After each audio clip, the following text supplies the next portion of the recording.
Sixth question. Consider the following statement about the Agri Infrastructure Fund. Agri Infrastructure Fund. இதோடைய பிரிச்சு பார்த்தீங்கனாலே agriculture காண்டி infrastructure காண்டி primarily வந்து ஃபோக்கஸ் பண்ணுறாங்க. அப்போ இன்ஃப்ராஸ்ட்ரக்சர் வந்து டெவலப் பண்ணணும். இதோடைய ஃபண்டுடைய நோக்கமே அதான். சரி, ஓகே. இப்போ வந்து ஸ்டேட்மெண்ட்டை பார்ப்போம். ஃபஸ்ட் ஸ்டேட்மெண்ட் வந்து பார்த்திங்கன்னா, the government has set up this fund with a corpus of rupees 10 lakh crores. இவங்க வந்து எத்தனை கோடி வந்து கொடுத்துருக்காங்க, செட்டப் இந்த ஃபண்ட் வந்து அலோகேட் பண்ணியிருக்காங்கன்னா 10 lakh crores சொல்லிட்டு சொல்கிறாங்க இந்த ஸ்டேட்மெண்ட்டில். இப்போ செகண்ட் ஸ்டேட்மெண்ட் பார்த்திங்கன்னா, it will be used to provide financial support to small and marginal farmers to purchase tractor, threshers, etc. இப்போ இது முன்னாடியே நான் சொன்னேன், இன்ஃப்ராஸ்ட்ரக்சர் டெவலப் ஆனக்காண்டி தான் மட்டும்தான். அப்போ இந்த ஸ்டேட்மெண்ட் வந்து ஆட்டோமேட்டிக்காக எலிமினேட் ஆகிடும். ஸ்டேட்மெண்ட் கொஸ்டின் வந்தாலே எலிமினேட்டிங் மெத்தட் தான் யூஸ் பண்ணி ஆகணும்.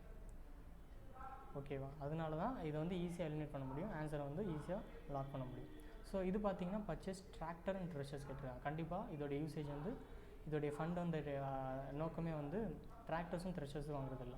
ஃபஸ்ட் ஸ்டேட்மெண்ட் பார்த்திங்கன்னா, த கவர்மெண்ட் 10 lakhs crore வந்து சொல்லியிருக்காங்க. இப்போ இது பார்த்திங்கன்னா இந்த ஸ்டேட்மெண்ட் வந்து தப்பு. ஏன்னா 10 lakh crore இல்லை, 1 lakh crore வந்து கார்பஸ் ருபீஸ் வந்து செட்டப் பண்ணியிருக்காங்க. இந்த கவர்மெண்ட் வந்து செட்டப் பண்ணியிருக்காங்க 1 lakh crore. ஸோ இந்த ரெண்டு ஸ்டேட்மெண்ட்டு தப்பு. ஆப்ஷன் வந்து டி. இப்போ ஃபர்தர் எக்ஸ்ப்ளனேஷன் பார்த்திங்கன்னா,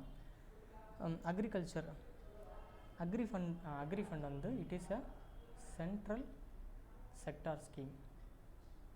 அக்ரி இன்ஃப்ராஸ்ட்ரக்சர் வந்து அதே மாதிரி இதோடைய ஏமே என்னன்னு கேட்டிங்கன்னா, மீடியம் லாங் டேர்ம் ஃபண்டிங் தான் ஃபார் இன்ஃப்ராஸ்ட்ரக்சர்.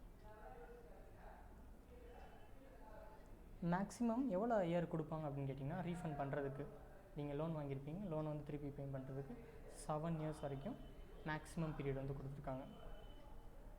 அதே மாதிரி இதை வந்து எதன் மூலியமாக மானிட்டர் பண்ணுவாங்கன்னா, monitor through online management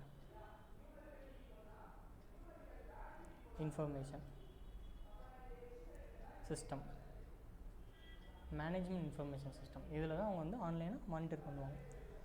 so இந்த ஃபண்டுடைய நோக்கமே என்னென்னா, நான் சொன்ன முன்னாடி மாதிரி தான், setting up gold storage facilities. ஏன்னா அக்ரிகல்ச்சரை பொறுத்த வரைக்கும் இன்ஃப்ராஸ்ட்ரக்சர் தான் முக்கியம். கோல்ட் ஸ்டோரேஜ், செயின், வேர் ஹவுசிங் இது வந்து நம்ம நாட்டில் வந்து கம்மியாக இருக்குது. அதனால தான் இதோடைய ஃபண்டிங்கோடைய மோட்டோவே தான் அக்ரிகல்ச்சர் இன்ஃப்ராஸ்ட்ரக்சருக்காண்டி தான் இதை வந்து ப்ரொமோட் பண்ணுறாங்க. ஸோ இதை வந்து யார் இந்த ஃபண்டை வந்து ப்ரொவைட் பண்ணுவான்னு கேட்டிங்கன்னா, பேங்க்ஸ் அண்ட் ஃபினான்ஷியல்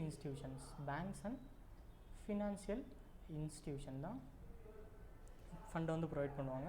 யாருக்கு அப்படின்னு கேட்டிங்கன்னா, அக்ரிகல்ச்சரல் கார்பரேஷனுக்கு, ஸ்மால் ஹெல்ப் குரூப்புக்கு, அதே மாதிரி பப்ளிக் ப்ரைவேட் பார்ட்னர்ஷிப்புக்கு, லோக்கல் பாடி ஃபார்மர்ஸ், அவங்களுக்கு எல்லாமே ஃபண்ட் வந்து ப்ரொவைட் பண்ணுவாங்க இவங்களும் வந்து. சரி, okay. These are the informations. சரி, ஓகே. நெக்ஸ்ட் கொஸ்டின் போவோம். 7th question. Sravati Lion Tail Macaw Sanctuary. Sravati Lion Tail Macaw Sanctuary. Sravati இது வந்து basically river.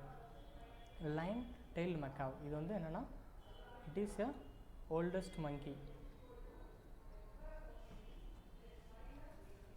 sanctuary recently seen in news is located in which of the following state? Karnataka. Option A Karnataka, B Andhra Pradesh, C Tamil Nadu, D Telangana. இப்போ இது படிச்சிருந்தால் மட்டும்தான் தெரிய முடியும். அதனால் வந்து ஸ்ரவதி எங்கே ஓடுதுன்னு பார்த்தீங்கன்னா, this river is Karnataka. So option A. இதோடைய முக்கியமான இந்த நியூஸுடைய பேக்ரவுண்ட் பார்த்திங்கன்னா, ஏன் வந்து வந்துச்சு அப்படின்னு கேட்டிங்கன்னா, இந்த லைன் டெயில் மெக்காவ் இது வந்து endemic species and world oldest monkey. So இந்த ஹேபிடேட் வந்து லாஸ் ஆகுது, ஹேபிடேட் லாஸ் இதோடைய ரீசன் வந்து. அதே மாதிரி டியூ டு டிஃபாரஸ்டேஷன், அதனால சர்வே ஆக முடியல. இதோடைய இந்த அனிமல்ஸ், இந்த மங்கி வந்து அதோடைய பாப்புலேஷன் வந்து குறைஞ்சிக்கிட்டே இருக்குது. ஸோ அதனால தான் இந்த சாங்சுரி வந்து வர்றதுக்கு காரணமே.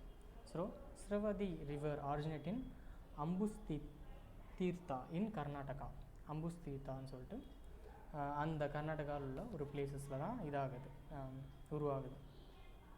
அதே மாதிரி லைன் டெயில் மெக்காவ் இது வந்து ஐயூசிஎனில் வந்து என்டேஞ்சர் ஸ்பீசிஸில் லிஸ்ட் பண்ணியிருக்காங்க, என்டேஞ்சரில் லிஸ்ட் பண்ணியிருக்காங்க. அதே மாதிரி வைல்ட் லைஃப் ப்ரொடெக்ஷன் ஆக்டில் வந்து ஷெட்யூல் 1ல் வந்து பண்ணியிருக்காங்க. சரி, ஓகே. இப்போ ஃபர்தர் எக்ஸ்ப்ளனேஷன் பார்த்தீங்கன்னா அதே தான். It protected wildlife sanctuary in Western Ghats of Karnataka. Western Ghats கர்நாடகாவில் உள்ள அந்த சைடில் இருக்குது. It has southern tropical evergreen type, southern tropical semi evergreen forest. இல்லை இதோடைய லொக்கேஷன் வந்து கொடுக்குறாங்க, கிளைமேட் சேஞ்ச் வந்து எப்படி இருக்குன்னு சொல்லிட்டு. ஸோ நெக்ஸ்ட் கொஸ்டின் மூவ் பண்ணும். சரி, 8th question. Idlib city often seen in news is located in which of the following countries? Idlib cities. It is in middle eastern கண்ட்ரீஸில் ஒரு கண்ட்ரீஸ் தான் இது, ஒரு சிட்டிஸ் தான் இட்லிப் கண்ட்ரீஸ். இப்போ பார்ப்போம். Option A Syria, B Yemen, C Iran, D Afghanistan. இதில் எதில் இருக்குதுன்னு கேட்டிங்கன்னா ஆப்ஷன் ஏ சிரியாவில் இருக்குது. ஏன் இதோடைய முக்கியமான இட்லிப் சிட்டி வந்து சொல்லியிருக்காங்க அப்படின்னா, இது வந்து பிரசிடென்ட் பாசார் அல் அசாதன் டர்க்கி மிலிட்ரிக்கும் டென்ஷன் வந்துக்கிட்டே இருக்குது, இந்த ஏரியாவில் ஃபுல்லாமே ஒரு வார், சிவில் வார் மாதிரி நடந்துக்கிட்டே இருக்கும். ஸோ அதனால தான் இது வந்து ஒரு முக்கியமான சிட்டியாக வந்து சிரியாவில் இருக்குது. ஸோ இது இட்லிப் சிட்டி வந்து மேஜராக யார் வந்து இருக்காங்க அப்படின்னு கேட்டிங்கன்னா jihadist. It is one of the terrorist group link with Al Qaeda. இதோடைய மேஜரோடைய மோட்டோவே அப்படிலாம். ஓகே, இப்போ நெக்ஸ்ட் கொஸ்டின் போவோம். Consider the following statement about bubonic plague. bubonic plague ரெண்டாக பிரிச்சோம். பிளேக் அப்படின்னு கேட்டிங்கன்னா it is caused by rodent, majorly rodent. பிளேக்னா rodentனால காஸ் ஆகிருக்கு. ஓகே, இப்போ இந்த ஸ்டேட்மெண்ட்லாம் பார்த்தீங்கன்னா எது எலிமினேட் பண்ணுற மாதிரி இருக்குன்னு பார்ப்போம். First statement it is caused by virus அப்படின்னு கொடுத்துருக்காங்க. It is caused by virus. அதே மாதிரி வந்து 2 it is transmitted by mosquitoes வந்து கொடுத்துருக்காங்க. 3rd it is a deadly diseases which can cause death within 24 hours if treatment is not given immediately. இமீடியட்டாக வந்து treatment கொடுக்கலன்னா அவங்க வந்து 24 மணி நேரத்தில் இறந்துருவாங்கன்னு சொல்லிட்டு கொடுத்துருக்காங்க. இப்போ இந்த ஸ்டேட்மெண்ட்டில் எது கரெக்டுன்னு கேட்டிங்கன்னா இது மட்டும்தான் கரெக்ட். ஏன் அப்படின்னு கேட்டிங்கன்னா it is caused by virus, it is not by virus, it is in bacteria called எர்ஷீனியான்ற பாக்டீரியானால தான் காஸ் ஆகிருக்கு.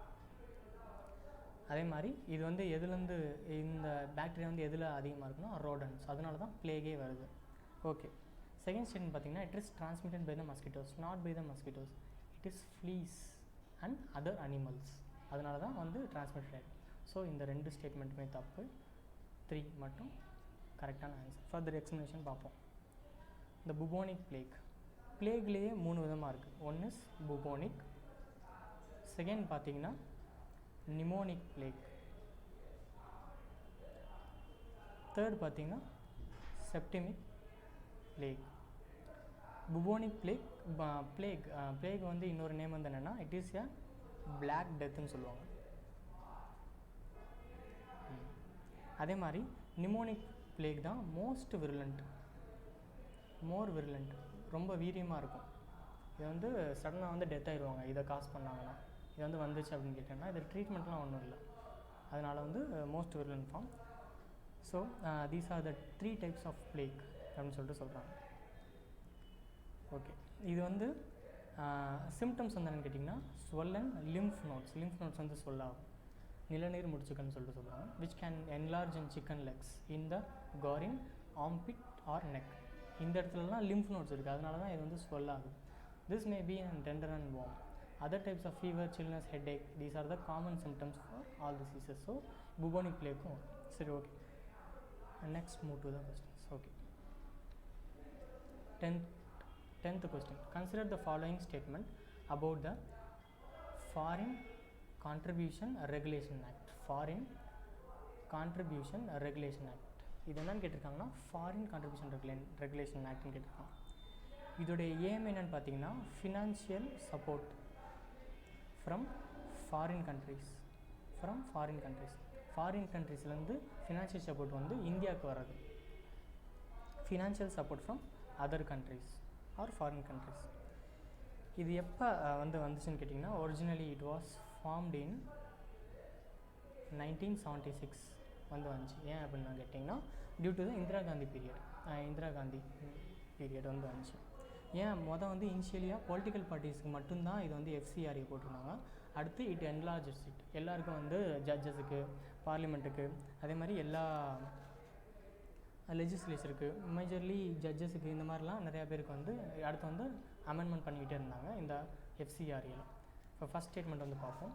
It prohibit judges, member of parliament, government employees, cartoonist from accepting foreign contribution. இவங்க வந்து ப்ரொஹிபிட் ஃபாரின் கான்ட்ரிபியூஷன் வந்து accept பண்ணக்கூடாது அப்படின்னு கொடுத்துருக்காங்க. மேஜராக வந்து இந்திரா காந்தி பீரியட்லேயே வந்து என்ன பண்ணுவாங்கன்னா, பொலிட்டிக்கல் பார்ட்டிஸ்க்கு வந்து அதோடைய ஃபினான்ஷியலோடைய சப்போர்ட் ஃப்ரம் அதர் கண்ட்ரிஸ் வந்து ஸ்டாப் பண்ணாங்க, ப்ரொஹிபிட் பண்ணாங்க. அதனால தான் இது வந்து வந்துச்சு. இந்த ஆக்ட் என்னென்னு கேட்டிங்கன்னா 2010 ஆக்ட், இந்த ஃபாரின் கான்ட்ரிபியூஷன் ரெகுலேஷன் ஆக்ட் இப்போ நம்ம பார்க்குறது. இப்போ செகண்ட் ஸ்டேட்மெண்ட் பார்த்திங்கன்னா, அண்டர் திஸ் ஆக்ட், இப்போ இந்த ஸ்டேட்மெண்ட் வந்து correct. Under this act, donation given by non-resident Indian are treated as a foreign contribution அப்படின்னு கொடுத்துருக்காங்க. நான்-ரெசிடென்ட் வந்து act, the act donation given by non-resident Indian அப்படிங்க அதை வந்து டொனேஷன் கொடுக்குறாங்கன்னு சொல்லிட்டு போட்டிருக்காங்க. நோ, அதை வந்து எப்படி பார்க்குறாங்கன்னா ஃபாரின் கான்ட்ரிபியூஷனாக பார்க்குறாங்க. No, it is not an foreign contribution. NRI பண்ணாங்கன்னா. ஸோ இதோடைய ஆன்சர் வந்து 1. இப்போ ஃபர்தர் எக்ஸ்ப்ளனேஷன் பார்த்திங்கன்னா, எஃப்சிஆர்ஏ இது முன்னாடி சொன்ன மாதிரி தான். இது வந்து இனிஷியலி பார்த்திங்கன்னா ஒன்லி 5 years மட்டும்தான் இருந்துச்சு. அதுக்கப்புறம் தான் இதை வந்து ரிவ்யூ பண்ணிக்கிட்டே இருந்தாங்க ஒவ்வொரு வாட்டி. Initially it was 5 years only. சரி, அடுத்து பார்த்திங்கன்னா இது வந்து யார் அமெண்ட் பண்ணதுன்னு கேட்டிங்கன்னா, மினிஸ்ட்ரி ஆஃப் ஹோம் அஃபேர்ஸ் வந்து அமெண்ட் பண்ணாங்க. சரி, ஓகே. இதோடைய இது பார்த்திங்கன்னா, இது வந்து எஃப்சிஆர்ஏ 2010 யாரெல்லாம் அக்செப்ட் பண்ணக்கூடாதுன்னு சொல்லிட்டு போட்டிருக்காங்க. A candidate for the elections, correspondent, columnist, cartoonist, editor, owner, printer or publisher of a registered newspaper. C வந்து பார்த்திங்கன்னா judges, government servant or employees of any corporation, any other bodies controlled, owned by the government. Government own பண்ண ஒரு எதுவுமே வந்து foreign கான்ட்ரிபியூஷனுக்கு வந்து accept பண்ணக்கூடாதுன்னு சொல்லிட்டு போட்டிருக்காங்க. டி வந்து பார்த்திங்கன்னா members of any legislature, political party or office bearer therefore. இது வந்து யாரெல்லாம் கொடுக்கூடாதுன்னு சொல்லிட்டு போட்டிருக்காங்க. ஓகே, இதுதான் இதோடைய இன்ஃபர்மேஷன்ஸ். இவ்வளோ தான் இன்ஃபர்மேஷன்ஸ். ஸோ நெக்ஸ்ட் கொஸ்டின் போவோம்.